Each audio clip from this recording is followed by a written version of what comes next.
Entonces, como este es un instituto y venimos como estudiantes a aprender, les recuerdo traer siempre nuestros apuntes. Venimos a tomar apuntes. La próxima semana, si Dios lo permite, el jueves, luego de orar, vamos a hacer un quiz de 5 puntos del tema de hoy. Muy bien, un quiz escrito. Así que ya lo saben. Vamos desde hoy a estudiar. Un quiz de 5 puntos. 5 puntos. Bien. Pero además del quiz, ustedes me van a hacer, o vamos a hacer, una pequeña consulta. O sea que desde hoy prepárese para consultar. ¿Listo? Van a consultar los siguientes 2 puntos. Prepárense porque el cuarto sello viene el otro jueves. Entonces, para que ustedes se vayan adelantando desde ya. Exacto, pero la tarea es una consulta.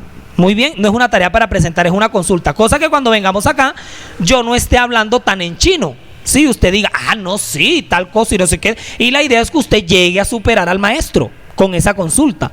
Porque de pronto yo no sepa cosas de esa consulta y usted haya encontrado mucho más.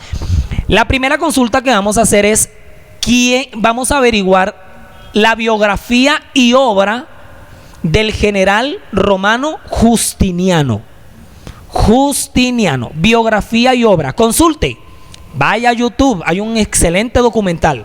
Vaya a las enciclopedias virtuales o vayas allá a la Virgilio Barco y pida una enciclopedia histórica. Claro, muy buena, perfecto. O busquen el conflicto de los siglos, ahí le estoy dando la bibliografía. Busque en la referencia, busque Justiniano, a ver el conflicto de los siglos que le arroja. ¿Listo? Ese es el punto 1 para consultar. Y la consulta número 2. Ustedes se acuerdan que la estatua del sueño, la estatua del sueño de Nabucodonosor terminaba en 10 dedos, ¿sí o no? Esos 10 dedos que representan, ¿alguien recuerda? Las 10 tribus bárbaras que luego de la caída del Imperio Romano derivaron en 10 naciones de Europa. ¿Listo? Por favor, ustedes van a averiguar, van a consultar esas 10 tribus bárbaras, cómo se llamaba cada una. ¿Listo? Cada una cómo se llamaba. Y si usted puede ir más allá, averigüe cada tribu bárbara qué nación formó. ¿Listo? Está bien chévere la consulta. Está bien buena la consulta. Entonces, vida y obra de Justiniano el general. Y número 2, las 10 tribus bárbaras, cómo se llamaba cada una. ¿Sí? Y en la medida de lo posible, cada tribu qué nación formó. Muy bien. Listo. Eso es para el próximo jueves. Hoy es 7, entonces es jueves 14. Muy bien. La semana que sigue es semana de campaña. Entonces, todas las iglesias de la asociación están en campaña. Para aquí viene un predicador, para Kadosh va un predicador, para Sarón va otro predicador, en Palermo va a haber otro predicador. Entonces, esa semana no hay instituto bíblico. Pero entonces, la que sigue, vamos a conformar el otro jueves grupos de 4 porque van a preparar una pequeña exposición de 5 minutos para el último jueves de abril. El próximo jueves yo voy a sortear los temas con respecto a los temas que estamos viendo del sello. ¿Listo? Usted prepara su presentación de 5 minutos, hace su exposición aquí. Ahora yo la vamos a pasar muy bueno porque al instituto venimos es a aprender. Aquí no hay ningún doctor. Aquí no viene nada. Si fuéramos doctores no viniéramos aquí. Entonces viniéramos más bien es a corchar. Venimos es a aprender. Oiga, ¿eso qué es una neblina? ¿Una bruma? ¿Qué es eso? ¿O un tierrero? Sí, la polución. Muy bien. Entonces, ¿preparados? Listo, vamos a hacer un breve recuento de lo que hemos estudiado hasta aquí. Estamos estudiando el libro de Apocalipsis. Y les cuento una cosa. El libro de Apocalipsis lo empezamos a estudiar como en septiembre. Sino que como se mete en eventos, ¿cierto? Entonces tenemos que cortar, de pronto volvemos. Pero estamos estudiando el libro de Apocalipsis capítulo por capítulo. Y como si pueden dar cuenta, apenas vamos por el capítulo 6. No vamos ni por la mitad. ¿Bien? Y por el capítulo 6 estamos estudiando sello por sello. O sea que por allá como en el Mundial de Qatar 2022, yo aspiro a estar llegando a la mujer y el dragón, que es capítulo 12. Pero aquí vamos avanzando. Así sea, poquito a poquito vamos. Muy bien. Llegaron otros hermanos de Kadosh, bienvenidos, adelante. Entonces, la cosa va así. Vamos a hacer un breve recuento. Vamos a darle clic, por favor. Apocalipsis 6 nos habla a nosotros específicamente. Vamos a darle enter. nos habla precisamente de los 6 primeros sellos. Muy bien.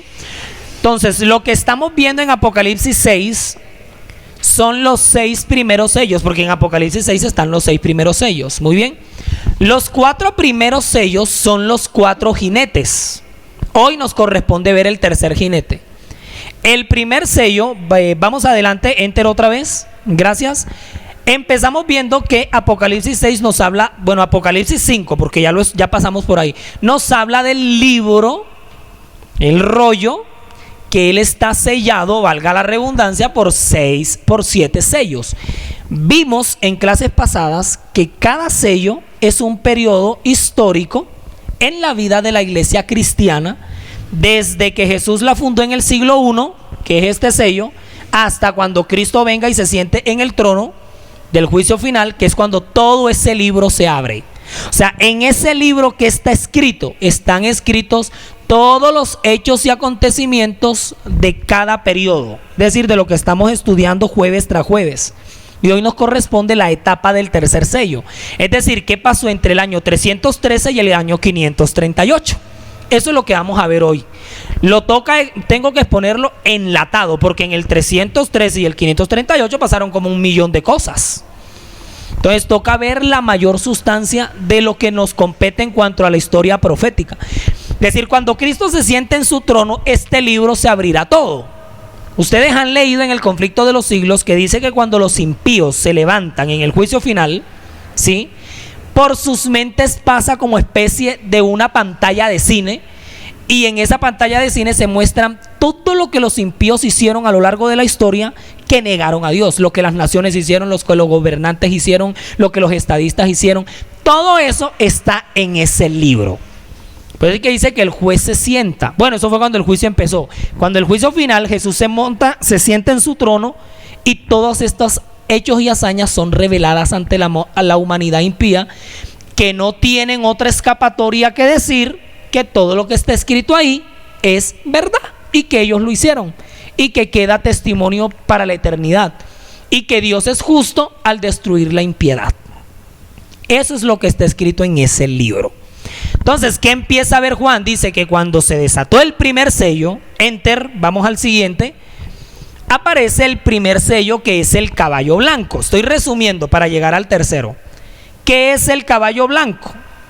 Es la época de los primeros apóstoles. Démosle enter otra vez, hasta que aparezcan todas las imágenes de esa diapositiva. Es la época pura de la iglesia. Estamos hablando del siglo I. Ustedes están leyendo el folleto de escuela sabática. El ministerio de Jesús inicia cuando Jesús, y qué temazo el de hoy sobre todo. Ahora, cuando Jesús deja la iglesia fundada e instituida, era la iglesia de la época del caballo blanco. Era una iglesia pura, sin mancha. Es la comunidad apostólica. Son unidos, unánimes, firmes. No hay corrupción, no hay mentira. Guardan la ley de Dios. No hay rosca política, porque todo eso se va a meter más adelante. Es decir, la iglesia del caballo blanco, yo siempre la describo como la iglesia va a ser al final, cuando la lluvia tardía. Así. Esa pureza que la iglesia remanente volverá a recuperar. Así como cuando empezó con esa pureza, la iglesia la tendrá al final. Ese es el primer sello. El caballo blanco es la época de la iglesia pura. Pero en el segundo sello, el caballo cambia de color. ¿De qué color se pone? Rojo. Vamos a entrar a la siguiente. Entonces se vuelve rojo porque es la época del derramamiento de sangre, que fue lo que vimos en el sello pasado. El jueves, ¿se acuerdan que salimos de esa iglesia goteando sangre? Eso fue una carnicería la semana pasada. Eso yo creo que muchos tuvimos pesadillas, porque aquí, démosle enter por favor, hasta que aparezcan todos. Vimos la época del derramamiento de sangre durante las 10 persecuciones romanas. El segundo sello, ¿cuándo se dio? Se dio entre el año 67 hasta el año 313. Entonces yo pregunto, en el 67, ¿por qué? ¿Qué pasó en el 67? Que el sello empieza ahí. ¿Qué ocurrió? Los que fueron la semana pasada, ¿qué pasó?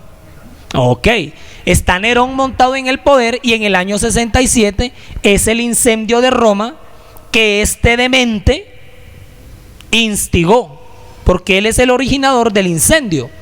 Le echan la culpa a los cristianos y se desata la persecución. Entonces, emperador tras emperador que se montaba en el poder, es lo que recibía de su anterior colega en la política de Estado un proyecto de exterminio al cristianismo. O sea, era un proyecto de Estado, exterminar al cristianismo de la manera que fuera. ¿Listo? Entonces ahí citamos varias cosas, citamos el libro de los mártires, el mártir de las catacumbas, la vida y obra de Nerón, una cosa espeluznante que se formó aquí. Pero Nerón no fue el único perseguidor, vinieron muchos perseguidores más. ¿Recuerdan los nombres que hemos citado de los perseguidores? Por ejemplo, después de Nerón se montó un demente maquiavélico que se llamaba Domiciano. Acuérdense que Domiciano es el que monta, es el que intenta acabar con Juan, el del Apocalipsis. Los 10 perseguidores son, se los voy a dictar, muy bien, los 10 carniceros romanos que se montaron en el trono son, el primero es Nerón, es el primero, muy bien. El segundo es Domiciano, no Demenciano, era un demente completo, se llamaba Domiciano. Domiciano es el emperador que está en el poder cuando Juan escribe el Apocalipsis. Domiciano es el que lo destierra. El número 3 es Trajano, con J, Trajano. Entonces tenemos Nerón, Domiciano, Trajano. ¿Quiénes son ellos? Los 10 más endemoniados emperadores que tuvo el imperio, que tuvo Roma. Número 4 viene Marco Aurelio, que esta es la época de Máximo, el gladiador, el de Espartaco y el de Ben-Hur. Está Marco Aurelio. Viene el 5, el número 5, que tiene tremendo nombre, se llama Severo. Severo, así de Severo. Septimio Severo se llamaba. Entonces tenemos Nerón, Domiciano, Trajano, Marco Aurelio, Severo. El sexto perseguidor es Maximino, se llama así, Maximino. El séptimo, con C, Decio. Séptimo emperador que intentó acabar con el cristianismo. Número 8, Valeriano. Muy diferente a la bebida, porque la bebida causa paz. Valeriano trajo terror. Valeriano. Este es el 8. Número 9, Aureliano. Entonces tenemos Nerón, Domiciano, Trajano, Marco Aurelio, Severo, Maximino, Decio, Valeriano. Número 9, Aureliano. Ya lo había dicho. Entonces el número 10, el último, Diocleciano. Entonces mire, desde este año a este año, al que le tocó ser cristiano en esa época, en el reino de los cielos tendrá una distinción especial, porque fue mártir aquí en la tierra. Y en la eternidad, dice la sierva del Señor, que ellos llevarán un lazo carmesí rojo, que significó que aquí dieron la vida en esa época tan cruel. Entonces, esta es la época de los mártires, de la época más del horror. Yo la semana pasada mencioné cuál fue el mártir que más sufrió. ¿Alguien recuerda el nombre? ¿Cómo se llamaba? Pues todavía les doy el dato. El mártir que más sufrió en este planeta Tierra se llamó Juan Diego. Juan Diego, durante el periodo de Decio, a Juan Diego lo desollaron todo, le arrancaron la piel, sí, desde la punta del cuero cabelludo, quedó en carne viva y luego lo bañaron en sal. De hecho, Juan Diego es uno de los santos de la Iglesia Católica más venerado, es el santo del martirio. Averigüe la vida de él para que vea. Por eso yo les decía, la semana pasada fue cruel con todo esto que contamos. O sea, Mónica se desmayó. Fue una cosa terrible tener que hablar de todas estas cosas. Entonces, pero fue una época terrible, una época horrible. ¿Sí, señor?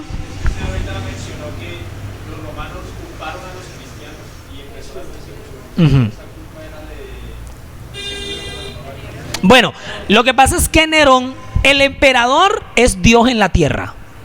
Acuérdense que la religión romana es el mitraísmo y el emperador es el dios Mitra hecho carne. Tú sabes que eso después se va a hacer con el papado, ¿sí?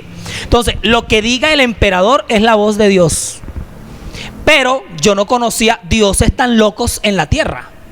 Esto sí tiene el nombre de la película bien puesto. Los dioses deben estar locos, porque los emperadores salían con unas aberraciones, pero tenían una manada de aberrados que les creían todo.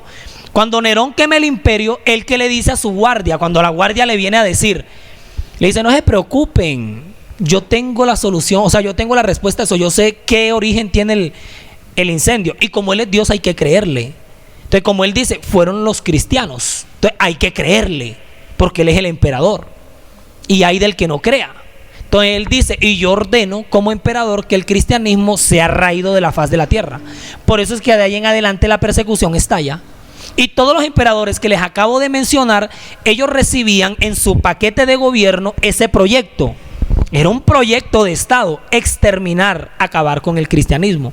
Así como va a pasar al final, va a ser un proyecto de Estado exterminar a los adventistas del séptimo día. Entonces saben que aquí vamos a comprender mucho cómo la historia se repite y cómo las cosas no son nuevas, han pasado.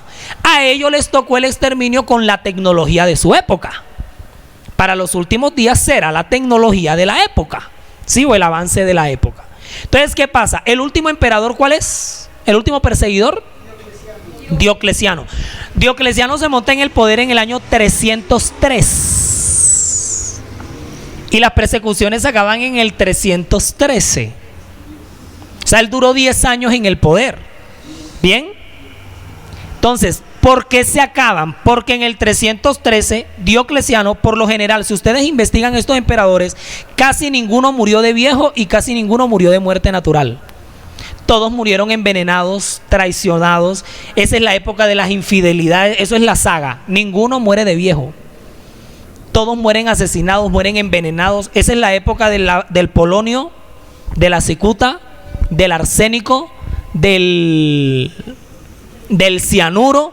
La mayoría de ellos los fueron traicionados por sus esposas porque le metían cacho con el otro emperador, entonces lo mataban a él. Algunas madres mataron a sus propios hijos. Eso fue una época bestial. Esas eran las átridas griegas, pura tragedia, la tragedia romana, inspirada en la vida de los emperadores. Entonces, ¿qué ocurre? Cuando Diocleciano muere también asesinado, resulta que en el año 313, cuando él fallece, quien le sucede, el emperador que viene a continuación, es un personaje. O sea, es un tipo que está en mis 10 personajes de la historia está él. Yo admiro mucho a Constantino. De verdad, es el emperador que sigue. Constantino se monta en el 313. Entonces, ¿qué ocurre? Constantino es un hombre astuto, sagaz, es el protagonista del sello que viene a continuación. Entonces vamos a darle clic, por favor, vamos a darle enter, y aquí viene el tercer sello que acabamos de leer en la cita bíblica. El tercer sello es el caballo negro. Entonces venimos de blanco, rojo, negro. Blanco, pureza de la iglesia; rojo, desangramiento de la iglesia; y ahora viene el negro, que simboliza, véalo aquí, corrupción y paganismo de la iglesia cristiana. La iglesia pura que Jesús fundó, derramó su sangre, se acabaron las persecuciones y ahora lo que hace es que se va a paganizar. ¿Y por qué se paganizó? Démosle enter, por favor, gracias a la belleza que aparece aquí en pantalla. Constantino, romano de nacimiento, hijo del grande Constantino su padre, criado en las ciencias políticas, un hombre políglota, manejaba los idiomas, sabía de cultura, sabía de ciencia, sabía de armas, sabía de guerra. O sea, el que se montaba en el imperio, en el poder en ese momento, era un hombre bien preparado. Llega Constantino como de unos 32 años, revisando un poco acerca de la vida personal de Constantino. A él le hacían bullying, desde esa época. Constantino casi no tenía novias, porque el hombre era muy obsesionado con el conocimiento. Entonces Constantino, prácticamente la mujer que no le diera la talla en el conocimiento, pues no valía nada para él. Entonces le hacían bullying porque pensaban que era hasta homosexual. Y de pronto no es tan raro, porque aquí Roma se paganizó de una forma que todos eran gays, todos eran homosexuales. Eso fue una corrupción terrible. Y de hecho, una de las causas de la caída del Imperio Romano es la inmoralidad que hubo en Roma. Esta gente se dedicó, era la comunidad del anillo en esa época. Los emperadores. Y descuidaron el imperio en todos los sentidos que se acaba. Entonces, el declive del imperio romano va a empezar con Constantino. El hombre se monta en el poder, llega pero por meritocracia. Pero él reúne a todo su gabinete y les empieza a hablar de todas sus chifladuras. Ahora, no era raro que un emperador fuera chiflado porque todos parecían locos, no era una novedad. Pero la novedad para su gabinete es toda la revolución que él va a traer. Primero, Constantino empieza a recibir todo lo que Diocleciano lo dejó y todo lo que los emperadores han venido haciendo. Entonces los consejeros de gobierno le dicen a Constantino: gran jefe, gran emperador, tenemos un gran proyecto, tenemos muchas cosas. Mira lo que tus antecesores han venido haciendo. La expansión del imperio, las Galias, por ejemplo, los francos que no se han dejado dominar. No, esa campaña tiene que seguir. Mira, en África hemos perdido algunos terrenos porque tenemos algunas invasiones. O sea, mira todo lo que tenemos, un gran crecimiento económico en eso. Por eso es que aquí él aparece con una balanza. Yo no sé si ustedes se han puesto a pensar en ese detalle. Ahora se lo voy a explicar. Que dice que 1 kilo de cebada y de trigo por esto y tal. Porque ahora se viene una crisis económica en el imperio. Miren el mundo cómo estaba y miren el mundo cómo va a estar. Entonces, ¿qué hace Constantino? Constantino dice: oye, aquí hay un proyecto raro.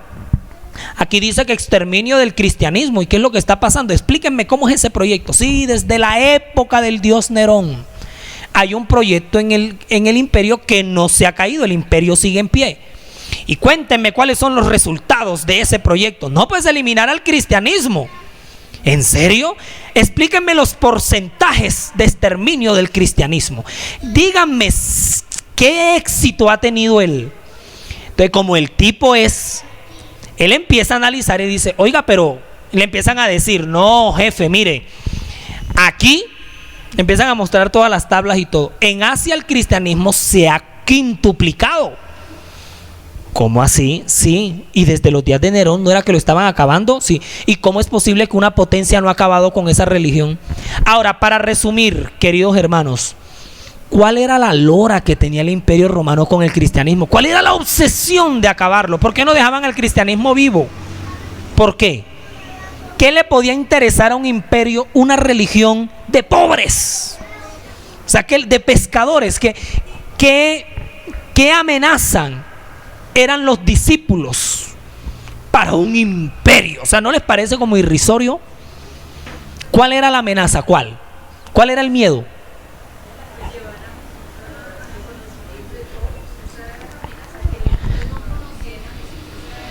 Primero, para el cristiano, creer en Jesús es no aceptar al emperador como Dios. O sea, los cristianos no le rendimos culto al dios Mitra. Y no. Ahora, ellos tienen su día de reposo, que es el domingo romano. Nosotros tenemos el sábado. Nosotros no, y aquí viene el mayor interés. Nosotros no le tributamos al imperio. Nosotros damos nuestro diezmo y nuestra ofrenda en nuestra iglesia. Entonces, como el cristianismo ya era una subcultura dentro del imperio, y ellos veían que se empezaba a multiplicar al punto, miren, la conversión del apóstol Pablo a Roma le dio miedo. Conversiones como esas. Y decía: pero es que esta gente está ganando gente a la lata, o sea, esta gente está ganando cabecillas. Ustedes saben, en la época de las persecuciones, el objetivo que era Pedro,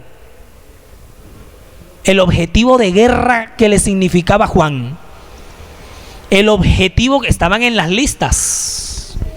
Ustedes saben el objetivo que era Pablo. Ustedes saben lo que el imperio romano inmoló al pobre Pablo.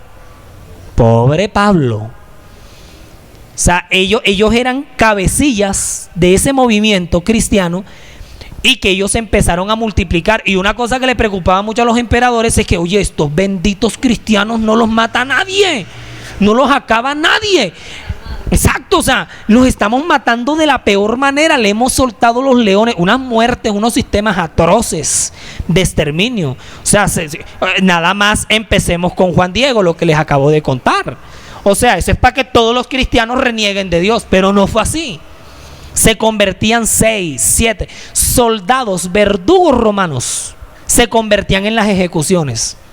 Algunos soldados vieron en el rostro de los mártires vieron la verdad, que bajaban el hacha y no los mataban, sino que se convertían ellos también. Entonces el imperio estaba preocupado. Ahora llega el chiflado de Constantino y dice, no sé, le dice al gabinete, no le dice, yo no sé si ustedes piensan igual que yo, pero ese proyecto de exterminio ha fracasado.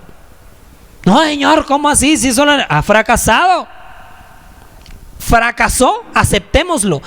Miren, desde el 67 los venimos matando. Ellos no se van a extinguir, ya está más que comprobado. Soltémosle todos los leones del mundo que no se van a arrepentir. No. Y dice Constantino, me da hasta risa porque Nerón, Decio, fulano y el otro dice que matar al cristianismo, acabarlo. Y díganme, señores, ¿dónde está Nerón? ¿Dónde está? No, está en una tumba, en un cementerio. ¿Y el cristianismo dónde está? Está vivo y de pie. Entonces, muertos están ellos, el cristianismo sigue vivo y peor, se sigue multiplicando. A ver, cuénteme, ¿cómo está Asia con el cristianismo? No, hemos perdido mucho, se han convertido. ¿Cómo está África? ¿Se dan cuenta? Entonces yo traigo la solución a este cuento. ¿Cuál es la solución que trae Constantino? En primer lugar dice, cesemos la persecución, no los acabemos más. Pero miren, matar cristianos era un espectáculo. ¿Se acuerdan? La semana pasada hablamos del Coliseo Romano. El Coliseo Romano lo construyó Julio César como un antro de cultura. Y viene Nerón y lo reinaugura como un antro de martirio. O sea, era una cosa hasta vergonzante que en el Coliseo se hicieran cosas así. Entonces dice Constantino, no, lo siento mucho. Entonces él firma el edicto de tolerancia religiosa. Todo el que en los predios del imperio quiera ejercer su religión, que ejerza lo que quiera. Por ahí empezó, por el edicto de tolerancia religiosa. Y de hecho Constantino es uno de los emperadores que más va a durar en el poder. Va a durar mucho. Y usted no sabe de cuántas muertes se libró, porque Constantino va a morir es como de una diabetes, creo. Lo envenenaron, terminaron matando. Yo creo que así mataron a Hugo Chávez también. Entonces, ¿qué pasa? Que Constantino empieza a hacer toda esa revolución y dice, primero, no más persecución. El que quiera guardar el domingo, que lo guarde. El que quiera guardar el sábado, que lo guarde. No hay ningún problema. Mire, hubo una época en el imperio que se guardaba el día que fuera. Los sabáticos el sábado, los dominicales el domingo, no había ningún problema. Pero entonces Constantino, que se dejó llevar por Satanás porque fue un instrumento fuerte, fue el que creó toda esta revolución aquí. Porque Constantino dice, hagamos una cosa. ¿Por qué no empezamos, aparte de ser amigos de los cristianos? Él es el que en el concilio de Nicea, año 321, y pueden corroborarlo, 321, en el concilio de Nicea, es cuando se decreta el cristianismo como la religión oficial del imperio. Y miren, él se monta en el 313, o sea, la cosa no fue de un día para otro. Ese paganismo de la iglesia fue viniendo poco a poco. Con Constantino se forman unas cosas terribles. Constantino es el que trae a la iglesia cristiana. Ahora imagínense, ellos de ser perseguidos pasar a ser amparados por un emperador. Imagínense ese gangazo. O sea, había que aprovecharlo. Aquí, en este sello, es cuando la iglesia se une con el Estado, pero no se unió al día siguiente. Satanás no llevó a la iglesia de blanco a negro de una vez. Mira los colores por los cuales la hizo pasar. Aquí es donde esto se conoce como el periodo del oscurantismo, el famoso oscurantismo. La iglesia oscureció su verdad. ¿Por qué? Porque Constantino empezó a traer todas las locuras del paganismo romano. ¿Cómo se llamaba la religión del imperio romano? Mitraísmo. Entonces, el mitraísmo y el paganismo se fusionaron. Entonces, ¿qué hace Constantino? En la época de Constantino es cuando estos padres cristianos de la iglesia, cuando los padres de la iglesia, los primeros, hacen el cambio de la ley de Dios. Es en el periodo de él. Constantino es el que trae a la iglesia cristiana la adoración de las imágenes. Él es el que trae eso. La imagen de Semiramis o de Madonna, que era la romana, porque la Semiramis romana es Madonna, él la convierte en la Virgen María. Él es el que trae la adoración en domingo. Constantino hizo aquí todo lo que quiso hacer. Fusionó ese paganismo. Se traen las ideas de la inmortalidad del alma. Todo eso lo trae Constantino. Incluso, aunque usted no lo crea, el concepto de los templos grandes no es cristiano. No lo es. Las grandes catedrales, los grandes templos, las grandes iglesias, eso no estaba en la cabeza del apóstol del Nuevo Testamento. No. ¿Cómo era el sistema de culto en cuanto a congregación de los apóstoles? Eran casas de culto. Entonces Constantino es inteligente, él dice, mire, para mover las masas hay que traer masas. Él es el que le empieza a construir a los cristianos esos reverendos templos. ¿Qué tal que se aparezca un político diga aquí, ay, le tengo a la iglesia de Caleb semejante predio como el G12? Entonces se los tengo gratis. Todo eso empezó a vender Constantino.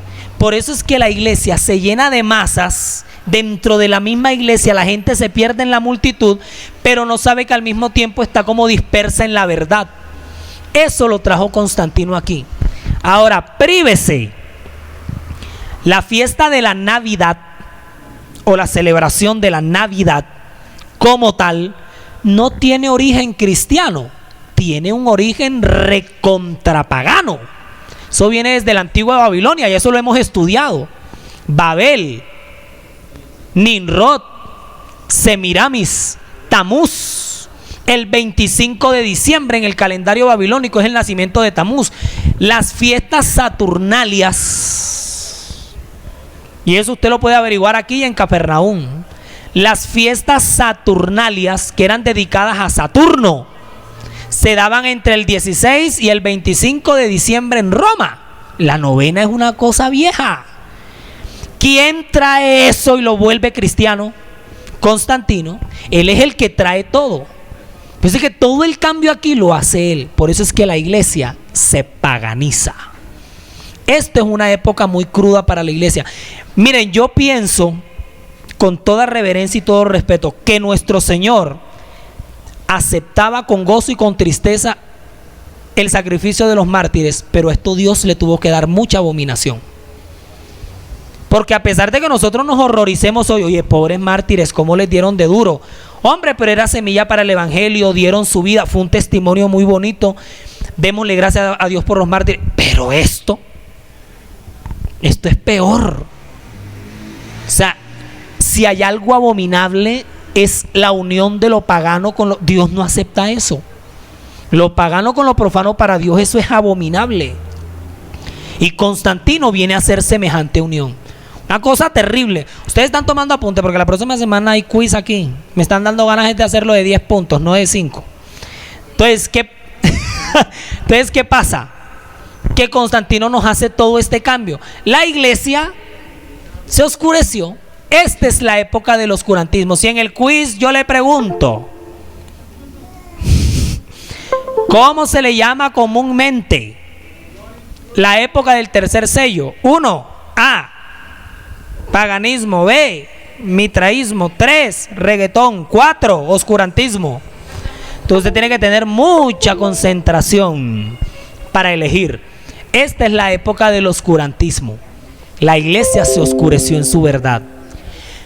Pero esto no es la única sorpresa, porque Constantino era una cajita de sorpresas. Al día siguiente salía con una cosa, al mes siguiente salía con otra, y tenía la gente así. A Constantino un día se le dio la gana y había que aceptarlo. ¿Por qué? Porque él era Dios. Él era el Dios Mitra encarnado en la tierra. Pero la gente decía, los dioses deben estarlo. Mitra debe estar pero chiflado. Este hombre, ¿cómo hace eso? ¿Qué hace Constantino un día? Dice, yo decreto que todo el que vaya a ocupar un cargo público en mi gobierno tiene que ser bautizado en el cristianismo. La gente le dice, pero ¿cómo así? O sea, imagínense, juzguenlo ustedes que estamos aquí tantos años después, ahora los que vivían en ese tiempo. ¿Qué le quedó a los gobernantes romanos? ¿Ah? Y ni siquiera convertirse es una palabra muy grande. Hacerse cristiano por el requisito. Por eso es que la iglesia cristiana se va a llenar de gente mal bautizada y se va a llenar de gente mal convertida, que van a dirigir la iglesia desde su mala conversión. Imagínense, líderes, los padres de la iglesia, fue toda esta gente que Constantino metió. Por eso es que la iglesia se une con el Estado. La abominación más grande que Dios no pudo aceptar. Aquí tenemos la época de los dedos en barro cocido y parte en barro de hierro. Se unió La alianza de la iglesia con el Estado fue la abominación más grande. Y aquí esto se pervirtió. Una cosa terrible. Otro día, Constantino amanece con otra. La gente ya tenía miedo y decía, ¿y este con qué irá a salir hoy? Y ahora este con qué nos irá a callar. A Constantino se le dio la idea de dividir el imperio. Es él el que mete esa idea. Es él el que trae ese proyecto. Imperio Romano de Occidente, Imperio Romano de Oriente. Vamos a dividirlo. ¿Y para qué? Si eso es división. Y decía Constantino, no digan división, digan multiplicación. Nos vamos a multiplicar, no nos vamos a dividir. ¿Qué? No venga con su cuento ni que nada. ¿Cómo se le ocurre? No, vamos a multiplicarnos. Van a ser dos imperios en uno y eso va a traer más prosperidad. Miren, esa división fue lo peor que a nivel socioeconómico pudo pasar. El imperio se empezó a endeudar. Es que Constantino es la piedra de tropiezo para que el imperio romano se tropiece y se vaya. El imperio romano es como cuando usted se tropieza y se va agarrando para no dejarse caer, y ahí va intentando, si ¡pah!, termina caído en el suelo. Eso fue lo que le pasó al imperio. La caída no fue así de la noche a la mañana. Fueron siglos de decaimiento. Entonces, ¿qué pasa? Imperio Romano de Occidente, dejémoslo con capital en Roma, una jurisdicción independiente, un gabinete diplomático, recuperaremos las Galias, recuperaremos a los francos, los burgundios, vamos a invadirlos, los suevos, los vándalos, los ostrogodos que nos están hostigando. Eso se va a encargar el Imperio Romano de Occidente. Y la gente se miraba, es que esto no. Y los expertos que sabían de economía, él lo que sabía era de locura, decían, no, esto, hermano, esto en 20 años y en 100 años va a ser una deuda, nos vamos a endeudar. Mira, la constante es esta. Pero no, tenía que ser así. Imperio Romano de Oriente, con capital, y se manda a construir una ciudad con su nombre y en honor a su nombre, Constantinopla. De hecho, como después Francia, en el próximo sello vamos a ver cómo Francia se vuelve aliada, él les regala el Arco del Triunfo. El Arco del Triunfo lo regaló Constantino. De hecho, si no estoy mal, creo que en el Arco del Triunfo, un día de esto que hagamos un viaje a Francia, porque la idea con este instituto bíblico, ya llevamos como una lista de 40 lugares donde queremos ir. Cuando vimos el origen bíblico de las civilizaciones, nombramos a Turquía, Anatolia, Siria, Jordania, y ahí es donde empieza el recorrido, en Turquía, donde está Pablo, David de Pablo. Bueno, entonces resulta que en el Arco del Triunfo están escritos todas las hazañas y las firmas y todo eso, porque él entra triunfante por ese lugar. Entonces el hombre, es que Constantino es un Napoleón más o menos. Entonces el hombre dice que Constantinopla, pero eso debilitó al imperio. Roma se volvió débil. La división causó debilidad. Se resquebrajaron económicamente, se volvieron más débiles a nivel militar. Las invasiones se endeudaron. Tanto que en el año 1448, por si alguna persona en la calle se lo pregunta, en el año 1448 el imperio ya estaba tan, pero tan débil. No, perdón, espérense, me chiflé. Espere, 476 cae la Roma de Occidente, que es el fin del imperio, ¿sí? Pero queda la Roma de Oriente, que es el imperio bizantino o Bizancio. Entonces, desempolvemos un poco la clase de historia. Entonces, el imperio bizantino, que es la Roma de Oriente, queda débil pero moribunda. Y ella va a durar o va a recontra sobrevivir hasta 1448, ahora sí lo cogí, que es cuando los turcos otomanos, que es cuando ya se levantan los árabes, los turcos y toda esta gente con Otomán, que son los antiguos persas, ellos eliminan al Imperio Romano de Oriente y el Imperio Romano se acaba para siempre jamás. Y los turcos otomanos van a sobrevivir hasta 1840, ya es historia reciente. 1448 es cuando acaban a Bizancio, cuando los bizantinos se acaban por los turcos otomanos. 48, señor. Bizancio, pero como una potencia que fue, como decir Grecia hoy. Grecia era semejante civilización. ¿Qué es Grecia hoy? Un país que está más endeudado que todos nosotros, y ellos fueron una civilización en la antigüedad. Entonces Bizancio sobrevivió así, con una gloria pasajera. a morir, 1448, por los turcos otomanos. Entonces los turcos otomanos a partir de 1448 quedaron mandando en el planeta, o por lo menos en el mundo no conocido, hasta que en 1840, época de Guillermo Miller y de Josias Leach, 1840, los franceses y los ingleses, ya estamos hablando del siglo XIX, que hicieron con el mundo lo que les dio la reverenda gana. Ellos tumbaron a los turcos otomanos y los franceses y los ingleses son los que quedan mandando allá. Por eso es que ellos hicieron lo que quisieron. Dividieron el mapa antiguo en antiguo, medio y lejano oriente, porque era lo que a Francia y a Inglaterra les quedaba cerca. Cogieron esos países y los colonizaron e hicieron con ellos lo que quisieron. De ahí fue donde salió la mentira que causó el conflicto árabe-israelí, que lo estamos viviendo hasta nuestros días. Bueno, ahí hemos hecho un breve resumen, todo chichipato de la historia del mundo, más o menos, ahí. ¿Cuándo fue que cayó el Imperio Bizantino? ¡Otra vez! 1448, los turcos otomanos cogen a Bizancio y lo acaban, y los turcos otomanos quedan mandando. ¿Hasta qué año? Que vinieron los franceses y los ingleses, se unieron, ¿sí? Y los acaban. Entonces queda mandando Francia e Inglaterra. Entonces lo que fue África, Asia y Europa, Francia e Inglaterra hicieron lo que quisieron, al punto que nos dejaron la bobadita del conflicto árabe-israelí, porque Francia prometió una cosa e Inglaterra prometió otra. Entonces nos dejaron este problema, que los bobos somos nosotros, que nos ha tocado enfrentar esto hoy. Gracias a Dios que nosotros vivimos en Bogotá, Colombia, y no vivimos por allá, porque ahora hasta las capitales europeas están temblando con todo este conflicto, con todo eso. Entonces retrocedamos el cassette y volvamos a Constantino. Miren las consecuencias del señor Constantino, hasta dónde llegaron. Es que un error histórico la cobra, y la cobra feo, la cobra horrible. La historia no se queda, la historia profética no se queda con nada. En algún momento la consecuencia revienta. Entonces, ¿qué hace este señor? Hace todo lo que estamos haciendo aquí. Desgraciadamente, hermanos, démosle enter, por favor. La iglesia cristiana, enter, pasa a ser una iglesia paganizada. Pero entonces, como el imperio quedó débil, como lo hemos mencionado aquí, se dividió, empezaron a invadirlo. Resulta que de por allá de los Pirineos, de por allá de las Galias, de por allá de los montes, Alpes y todo eso, empezaron a bajar unos personajes particulares que dijeron: oiga, el imperio romano se está haciendo trizas, hermano. Han dejado terrenos olvidados. ¿Cómo va a ser? Sí, señor, y semejantes terrenos. Y nosotros aquí como siervos sin tierra. Imagínense que empiezan a bajar de la estepa nada más y nada menos que ¿quiénes? Que los bárbaros. Aquí es donde vienen los dichosos bárbaros que se los mandé a consultar.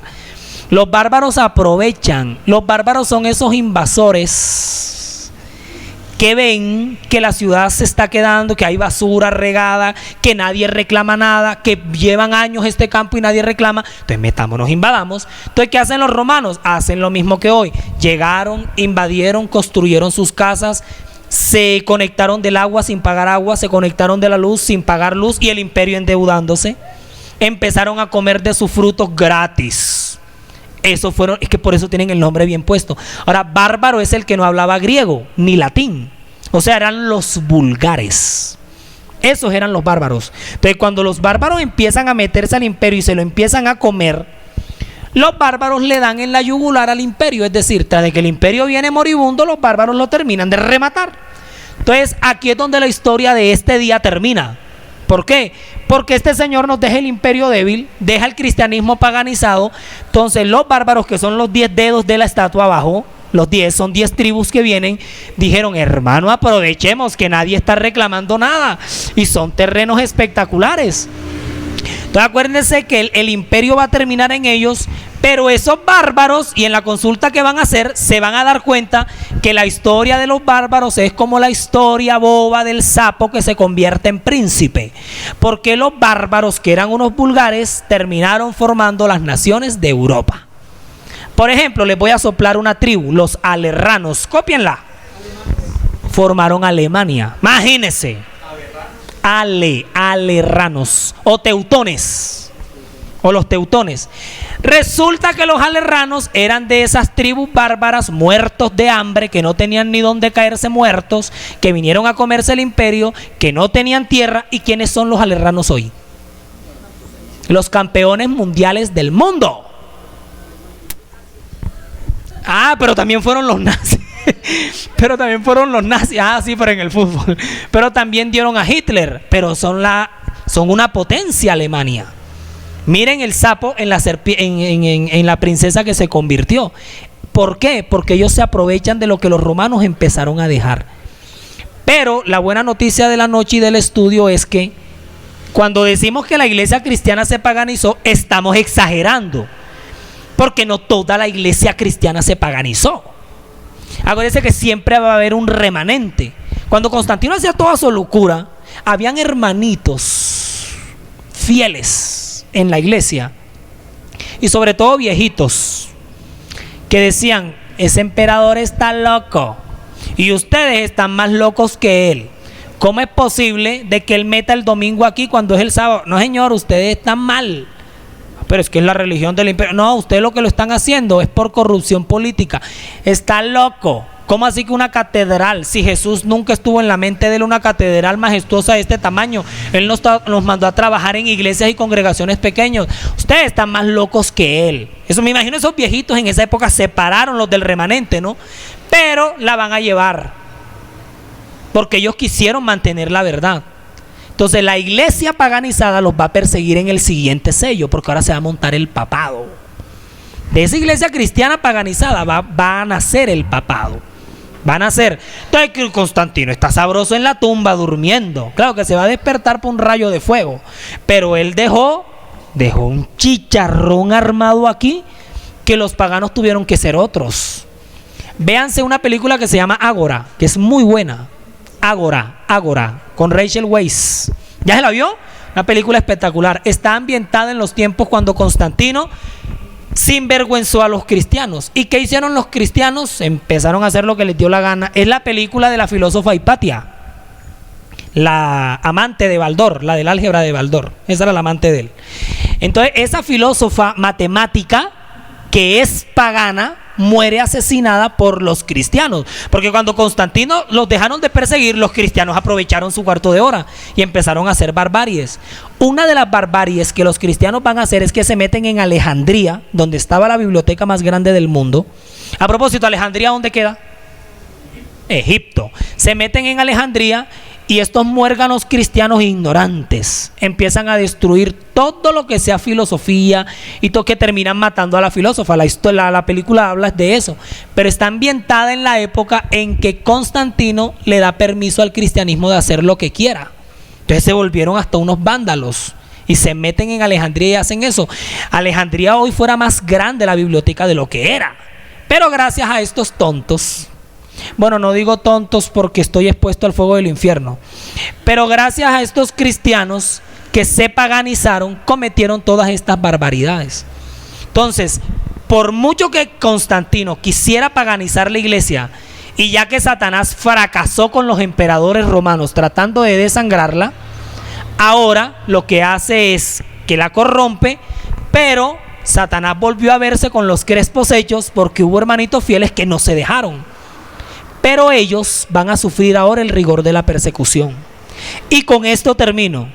En esos grupitos que se resistieron al paganismo constantino, van a nacer los grandes grupos resistentes al paganismo, que más adelante se van a llamar los valdenses, los albigenses, los cuáqueros, que es donde viene el señor ese de la avena cuáquer que está vestido así, los cuáqueros, los cátaros.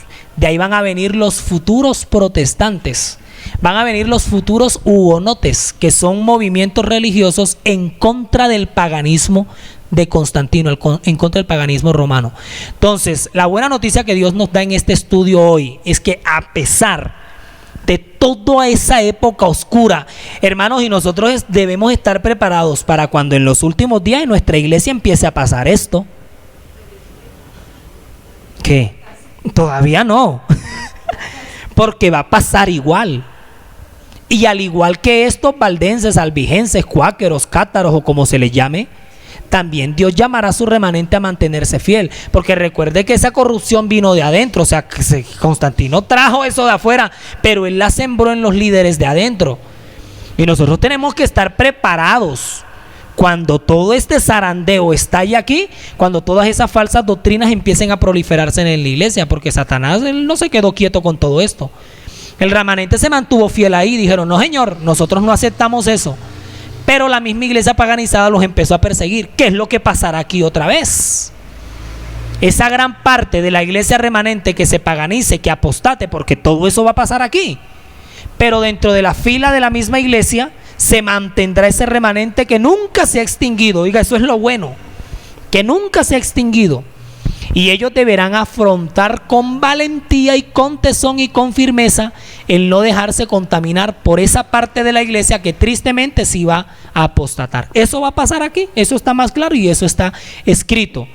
Pero si ni los romanos la acabaron, si ni Constantino con su paganismo la acabó. O sea, cuando yo miro la historia de la iglesia en el pasado, yo digo, si no la acabó todo este mundo de gente, mucho menos ahora, tampoco la van a acabar. Cuando Napoleón llegó a Roma a quitar al papa de ahí, dice la historia que un obispo viejito por allá todo encorvado se reía. Esto es que acabar, es que acabar a los papas, está loco, ¿sé de dónde salió? ¡Ay! Y Napoleón le pregunta, oye, ese viejo, ¿de qué se ríe? ¿Usted de qué se está riendo? Si yo soy el emperador de Francia. Es que usted está diciendo que nos va a acabar a nosotros. Usted está loco, señor. Si nosotros no nos hemos podido acabar a nosotros mismos. Así le dijo, ahora va a venir usted a acabarnos a nosotros. Entonces, si Satanás no ha acabado con la iglesia remanente, mucho menos lo va a hacer. Nunca lo va a lograr, jamás. Entonces, ya hemos conocido un poco de cómo fue este proceso de paganismo y de oscurantismo. Estemos preparados para lo que viene, porque lo que viene en este último capítulo de la iglesia remanente va a ser esto. Las fuerzas oscuras van a tratar de apagar a esta iglesia. Y esa persecución va a venir de adentro. Esa apostasía va a venir de adentro.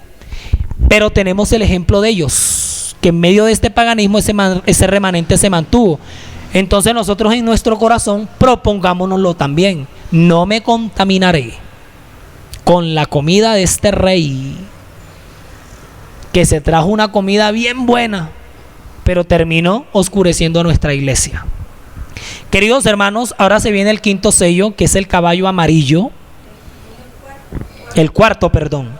Y es amarillo, incluso la versión en inglés dice pale, pálido. No dice amarillo, un caballo pálido. Porque la iglesia, qué tristeza que la iglesia con todo este paganismo parece como que se hubiera perdido la vida y se veía como muerta. Exacto, ya desangrada, ya sin sangre, que se veía pálida. El próximo jueves, si el Señor lo permite en este lugar, entonces nos vemos con el cuarto sello de Apocalipsis 6. Estudien para el quiz, porque me voy a volver Diocleciano en ese quiz.